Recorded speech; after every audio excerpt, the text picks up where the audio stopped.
Okay guys, so yesterday I listed a whole bunch of exercises to kind of loosen up your upper back, strengthen some of the little muscles we have back there to help improve posture and shoulder function. I want to talk today a little bit about, for one, just why that's important, but also how to approach programming these exercises logically, so we're not just doing random stuff and kind of hoping things get better. So a few things happen when somebody has been walking around in kyphosis, where your upper back is rounded for too long. The muscles between your shoulder blades and your upper back gets lengthened and weak over time. So maybe you're seeing a lot of knots and things like that between your shoulder blades. The muscles on the front side of your body get shortened and overly tight. And then ultimately leads to something called shoulder impingement. So a real exercise you can do to make it real obvious what I'm talking about. If you allow yourself to round your back excessively and try and lift your arms overhead, it just can't happen. What's happening there is your humerus, your arm bone, is pinching your rotator cuff, bursa sac, and different soft tissues in your shoulder up against your acromion, which sits right at the end of your collarbone. Now, short term, you may just have difficulty getting your arm overhead. Over time, left unaddressed, we can see inflammation and pain. Worst case scenario, tears and things that actually require surgical intervention to fix. So we have a few different goals then.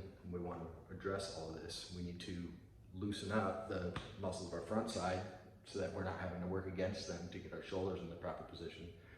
We want to strengthen the little muscles that actually keep our shoulders where we want them, but also just start to get more movement from the spine itself. When we go to program these exercises, it makes sense then that we would want to loosen some of this stuff up first, get the spine moving first before we worry about strengthening anything. Because if I'm going to dive right in and just start trying to work my lower traps, not only am I working some muscles that are kind of weak and hard for me to feel as is, but they're working against these tight muscles that are pulling us in the opposite direction. So want to think in terms of mobilizing first, then activating and strengthening the weak and inhibited muscles second. So that might look something like a pec stretch and a lat stretch. We can move into something like our T-spine wall dips up against the corner, like I showed you yesterday. I'll have a few more examples of exercises like a prayer stretch that will accomplish the same things. Then we can move into things like our band pull aparts, the low trap pull aparts, the trap raises, and all those things that we talked about yesterday. All these exercises actually serve double duty as a good shoulder warm up for any upper body training days that you have. They're not terribly taxing. The kind of exercises you could do every day, a few times a day. If you really struggle with this issue and want to attack it aggressively, it would really be hard to overdo it.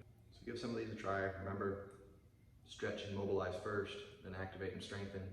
A few times a week, every day, a couple times a day for a month or 6 weeks.